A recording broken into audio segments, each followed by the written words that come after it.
Hello दोस्तों, नमस्कार। Educator of sociology में मैं चंद्रशेखर मौर्य आप सभी का स्वागत करता हूं। तो चलिए स्टार्ट करते हैं। 2019 का हम लोग प्रैक्टिस सेट कर रहे हैं, जून 2019 का फुल एक्सप्लेन के साथ। तो चलिए स्टार्ट करते हैं। पहला प्रश्न लेते हैं। इससे पहले हम लोगों ने 8 क्वेश्चन सॉल्व कर लिए थे। ये क्वेश्चन नंबर 9 से स्टार्ट है। निम्नलिखित में से किसने हिंदूवाद के आदर्श प्रारूपिक आइडियल टिपिकल सांस्कृतिक विषय का समर्थन किया था? एम के गांधी, बी आर अम्बेडकर, कबीर, एरियार। तो देखिए, मैं आप लोगों को बता दूं कि हिंदूवाद के आदर्श प्रारूपिक सांस्कृतिक विषय का समर्थन महात्मा गांधी ने किया था। और महात्मा गांधी ने कुछ सिद्धांत भी प्रस्तुत किए थे, जैसे सत्य और अहिंसा का सिद्धांत, न्यासिता का सिद्धांत, सत्याग्रह का सिद्धांत, स्वराज का सिद्धांत, सर्वोदय का सिद्धांत, सदाचार समान हित संबंधी सिद्धांत, अपरिग्रह, मतलब इस तरह से अस्तेय का नैतिकतावाद का सिद्धांत, मतलब इस तरह से ऐसे कई सिद्धांत हैं जिन्होंने यानी महात्मा गांधी ने किया था। तो इसका विकल्प ए करेक्ट हो जाता है। नेक्स्ट क्वेश्चन देखते हैं। Question number 10।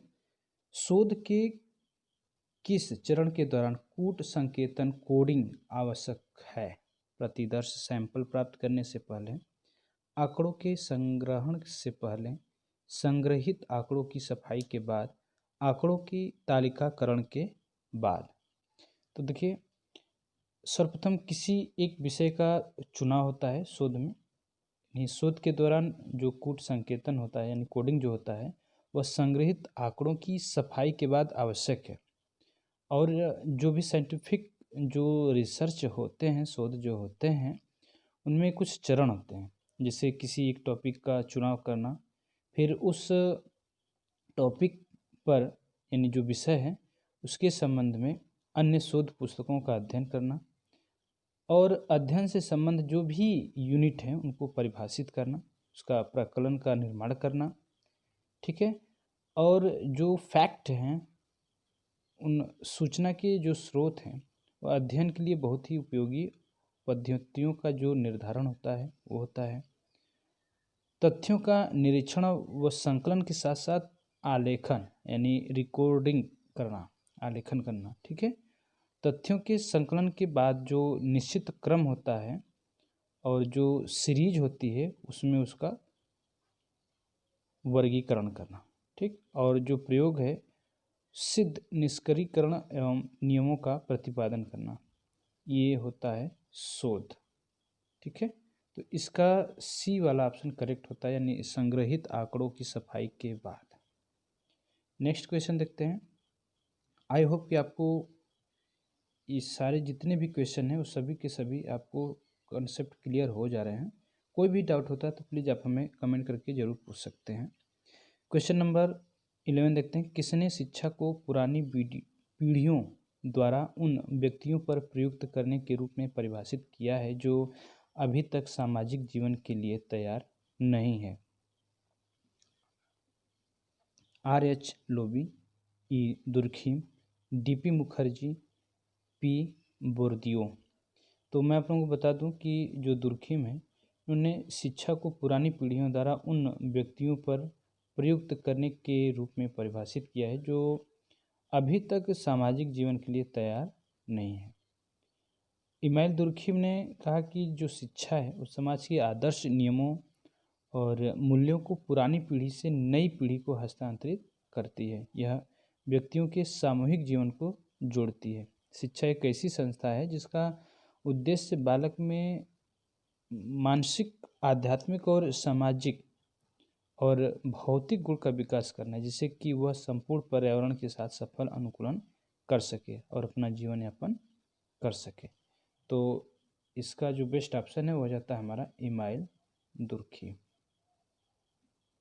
नेक्स्ट क्वेश्चन देखते हैं। किसने समग्र संस्था शब्दावली को लोकप्रिय बनाया है? F Tonnies, Erving Goffman, Talcott Parsons, Karl Mannheim. तो इरविन गॉफमैन इनका पूरा नाम है। इन्होंने समग्र संस्था जो है इस शब्द का प्रयोग बहुत ही लोकप्रिय इनको बनाया है।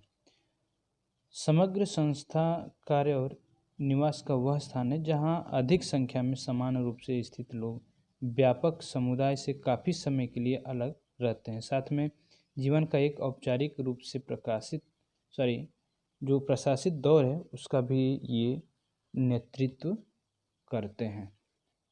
तो बी वाला ऑप्शन इसका करेक्ट हो जाता है, इविंग गॉफमैन। नेक्स्ट क्वेश्चन देखते हैं। आप ध्यान से बस सुनते रहेंगे तो भी आपको जो क्वेश्चन है वो कुछ रिपीटेड भी होते हैं और इससे रिलेटेड भी आते हैं। और इस जो भी अभी ये चल रहा है सीरीज 2019 जून 2019 का, यहाँ से आपको ये आइडिया भी मिल जाएगा कि किस टॉपिक से, किस यूनिट से आपको ज़्यादा प्रश्न पूछा जाता है। क्वेश्चन नंबर 13 देखते हैं। निम्नलिखित में से कौन सी राज्य की एक आवश्यक विशेषता नहीं है? भू क्षेत्र, सरकार, संप्रभुता, सिविल सोसाइटी। देखिए, सिविल सोसाइटी जो होती है वो राज्य की एक आवश्यक विशेषता नहीं है। राज्य के लिए भू क्षेत्र, जनता, सरकार और संप्रभुता का होना अनिवार्य है। राज्य अपने प्रकारों को सरकार द्वारा पूरा करता है। सरकार का अर्थ राजा अथवा राजाध्यक्ष, संविधान व्यवस्थापिका, कार्यपालिका, न्यायपालिका, पुलिस, सेना, दंड कानून, पताका तथा वर्दी के मिले-जुले स्वरूप से है। पताका, वर्दी तथा चिन्ह सरकार के प्रतीक हैं।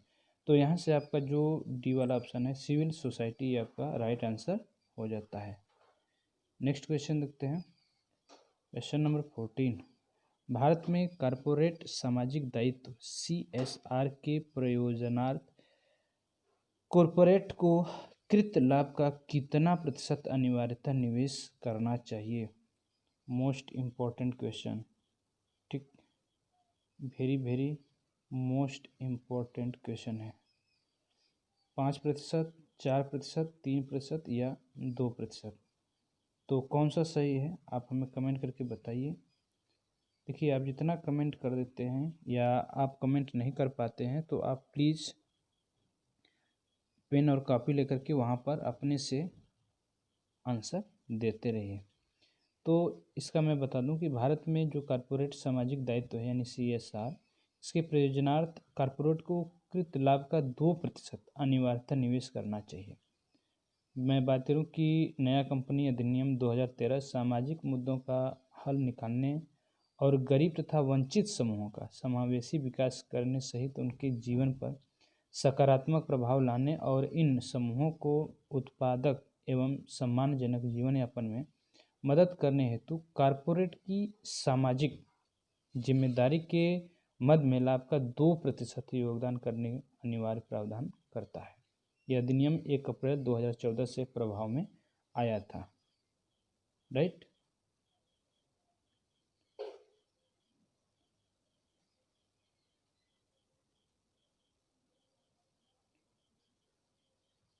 चलिए नेक्स्ट क्वेश्चन देखते हैं। तो इसका जो बेस्ट ऑप्शन है वो हो जाता है हमारा 2%।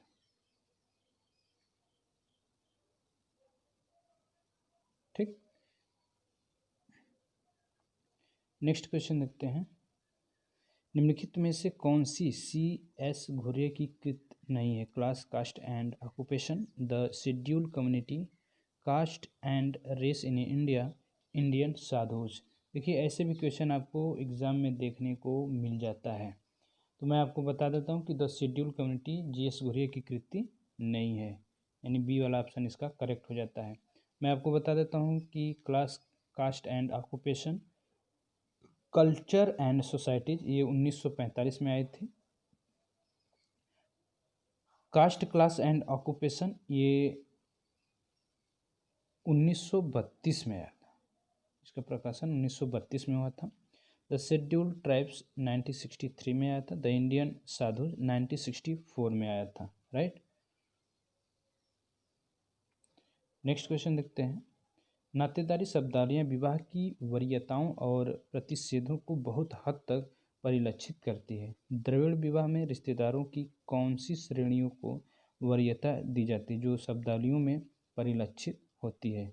सपिंड विवाह के लिए वरीयता, भ्राता भगनी संहति विवाह के लिए वरीयता, चचेरे मौसेरे भाई बहन के बीच विवाह के लिए वरीयता, प्रतिशोधित भ्राता भगिनी संस्कृति विवाह और चचेरे मौसेरे भाई बहन के बीच विवाह। तो इसका भी टॉपिक मैंने आप लोगों को दिया है। प्लीज़ आप जितने भी प्लेलिस्ट में जाइए, जितने भी हैं टॉपिक वाइज, उन सभी को आप प्लीज़ एक बार ज़रूर देख लीजिए, क्योंकि आपको वहाँ से बहुत ही मिलने वाले हैं आपको हेल्प।